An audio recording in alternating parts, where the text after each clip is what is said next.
সৰ্বেভূ নমো নমঃ সকলোকে নমস্কাৰ জনাই লহ কৃষ্ণলৈ স্বাগতম জনাইছোঁ। আজি অষ্টম শ্ৰেণীৰ প্ৰথমৰ পৰাটো গাঁৱহ বিশ্বস্য মাতৰহ পাঠটিৰ অসমীয়া অনুবাদ আৰু প্ৰশ্নোত্তৰ আগবঢ়াব বিচাৰিছোঁ।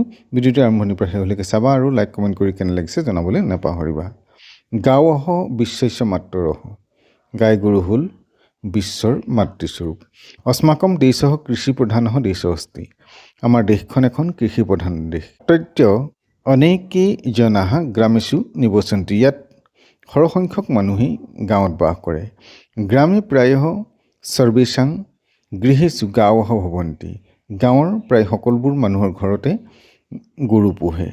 ভাৰতীয় সংস্কৃতি হৃদয়ে গোমাতুঃ বিশেষং স্থানং বৰ্ততে। ভাৰতীয় সংস্কৃতিত হৃদয়ত গো মাতৃক বিশেষ স্থান দিয়া হৈছে।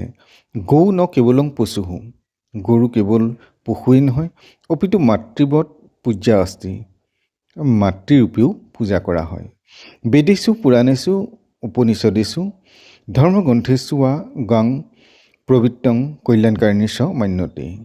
বেদ, পুৰাণ, উপনিষদ আৰু বিভিন্ন ধৰ্মগ্ৰন্থসমূহত গৰুক পবিত্ৰ আৰু কল্যাণকাৰী হিচাপে মনা যায়। গাঁৱহ ধেনৱহ ৱা অস্মাভ্যং মাতাহ এব দুগ্ধং মধুৰং দুগ্ধং দদতি। গো মাতৃয়ে আমাক মাতৃৰ দৰেই মধুৰ গাখীৰ দিয়ে। অতঃ গাঁৱহ গোমাতা ইতি কথয়ামহ। সেইকাৰণে গৰুক গৰু মাতৃ বা গোমাতা বুলি কোৱা হয়। দুগ্ধাত দধিঃ ভৱতি, গাখীৰৰ পৰা দৈ হয়। ততঃ নৱনীতং ধৃতং চ ভৱতি, আৰু তাৰ পৰা সুন্দৰ ঘিউ হয়। গোধৃতম অতীৱ পবিত্ৰ মান্যতে, আৰু এই গৰুৰ ঘিউ অতি পবিত্ৰ বুলি মনা যায়। গোদুগ্ধং শৰীৰস্য উপকাৰী ভৱতি, গৰুৰ গাখীৰ শৰীৰৰ কাৰণে বহু উপকাৰী। গৌ অস্মাকং বহু উপকাৰং কৰোতি, গৰুৱে আমাক বহু ধৰণৰ উপকাৰ কৰে। গোবৎসাহ এব বিশ্বভাহ ভৱন্তি, গৰুৰ পোৱালীক দমৰা বুলি কোৱা হয়। যিবোৰ মতা গৰু বিশ্বভাহ হলেন ক্ষেত্ৰাণি কৰ্ষন্তি, আৰু এই বলদ গৰুবোৰে খেতি চহায়। গোময়ং গোমূত্ৰং চ ঔষধ নিৰ্মাণে কৃষি কৰ্মাণি চ উপযুজ্যতে। গৰুৰ গোবৰ আৰু গৰুৰ পাচাব বিভিন্ন ঔষধ নিৰ্মাণত আৰু কৃষি কৰ্মতো ব্যৱহাৰ কৰা হয়। গোময়ে সৰ্ব উৰ্বৰা শক্তি বৰ্ততে, আৰু গৰুৰ গোবৰে উৰ্বৰা শক্তি বৃদ্ধি কৰে। গোময়াত উপলানি অপি নিৰ্ময়ন্তি, উপলানি মানে হ'ল শুকান গোবৰ, গতিকে ইন্ধন হিচাপে ব্যৱহাৰ কৰিবৰ কাৰণে উপলা বুলি আমি ক'ব পাৰোঁ। গৰু গোবৰ উপলা হিচাপে নিৰ্মাণ কৰা হয়, আৰু এই উপলা অৰ্থাৎ শুকান গোবৰ ইন্ধন হিচাপেও ব্যৱহাৰ কৰা হয়। পূজাসু শুদ্ধি কৰ্মণি চ পঞ্চগন্তব্য উপয়োগ ভৱতি, পূজাত শুদ্ধিকৰণৰ ক্ষেত্ৰতো পঞ্চগব্যৰ ৰূপত এই গোবৰ প্ৰয়োগ কৰা হয় বা ব্যৱহাৰ কৰা হয়। দধি দুগ্ধং ধৃতং গোময় গোমূত্ৰং চ পঞ্চগব্যমিতি কথয়তি। দৈ, গাখীৰ, ঘিউ, গৰুৰ গোবৰ, গোমূত্ৰক পঞ্চগব্য হিচাপে কোৱা হয়। গোচৰ্মণা ঢোলকং মৃদংগাদি দেৱবাদ্যানাং নিৰ্মাণং ভৱতি, আৰু গৰুৰ ছালৰ পৰা ঢোল, মৃদংগ আদি দেৱবাদ্যসমূহ নিৰ্মাণ কৰা হয়। কিন্তু পৰিতাপস্য বিষয়ো অয়ং য়ৎ কতিপয়ে লোকাঃ এতৎ সৰ্বং জ্ঞাত্বা অপি স্বাৰ্থেন অৰ্থলিপ্সয়া ৱা গাঁৱহ পীড়য়ন্তি। কিন্তু পৰিতাপৰ বিষয় এইটোৱে যে বহুতো লোকে এই কথা জনাৰ পিছতো নিজৰ স্বাৰ্থৰ বাবে বা অৰ্থ লোভৰ বাবে গৰুৰ ওপৰত অত্যাচাৰ কৰে। গোমাতা ৰাষ্ট্ৰস্য ধৰোহৰঃ অস্তি, গোমাতা হ'ল ৰাষ্ট্ৰৰ ঐতিহ্য। ৰাষ্ট্ৰস্য আৰোগ্য ৰক্ষায়াঃ প্ৰতীকঃ অস্তি, ৰাষ্ট্ৰৰ অৰ্থাৎ আমাৰ শৰীৰৰ আৰোগ্য ৰক্ষাৰ ই এক প্ৰতীক। অতঃ পৰোপকাৰাণি গাঁও সেৱা সংৰক্ষণং চ অস্মাকম দায়িত্বং কৰ্তব্যং চ। সেইকাৰণে পৰোপকাৰাণি আনৰ উপকাৰ কৰা, এই গৰুক সেৱা কৰা, সংৰক্ষণ কৰা আমাৰ সকলোৰে দায়িত্ব আৰু কৰ্তব্য। অতঃ উচ্যতে, সেইকাৰণে কোৱা হৈছে পৰোপকাৰায় ফলন্তি বৃক্ষাঃ, আনৰ উপকাৰৰ কাৰণে গছে ফল দিয়ে।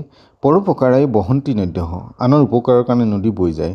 পৰোপকাৰায় দুহন্তি গাৱঃ, আনৰ উপকাৰৰ কাৰণে গায়ে গাখীৰ দিয়ে।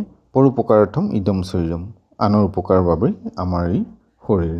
এতিয়া আমি প্ৰশ্নখিনি চাব বিচাৰিছোঁ, পিছৰ প্ৰশ্নখিনি চাবা।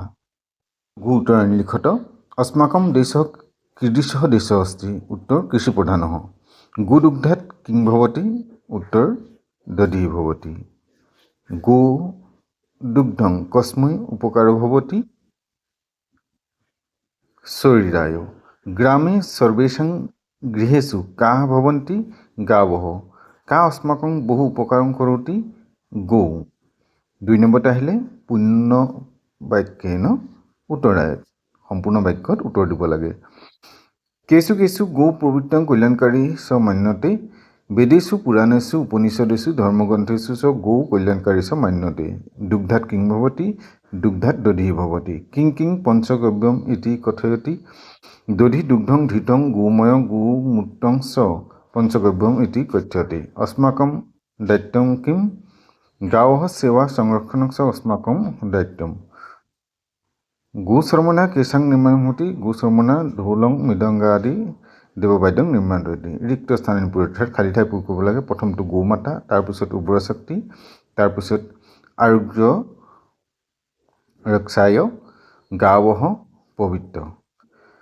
বাক্য নিৰ্মাণ গুৰুত্ব বাক্য ৰচনা কৰিব লাগে বিশ্ববহ গোমাতা পঞ্চগব্যম পবিত্ৰম উপকাৰী এইকেইটা এতিয়া বাক্য ৰচনা কৰিবলৈ কেনেকৈ হৈছে গোমাতা পঞ্চগব্য পবিত্ৰ উপকাৰী এইকেইটাত গো বচ্চাহ বিশ্ববহ এব ভৱতি গাৱহ গোমাতা ইতি কথয়াম দধি দুগ্ধং ধৃতং গোময় গোমূত্ৰং ইতি পঞ্চগব্য সৰ্বত্ৰ গাহ পবিত্ৰং মান্যতে গো দুগ্ধং শৰীৰায় উপকাৰী ভৱতি এইখিনি এনেধৰণে বাক্য ৰচনা তোমালোকে কৰিব পাৰে পদ পৰিচয় দিব লাগে তাৰপিছত এটা কৰি দিয়া হৈছে তাৰপিছত দুগ্ধাত শব্দৰ পঞ্চমী একবচন अस्मभ्यम अस्मत् शब्दर चतुर्थी एकवचनत আছে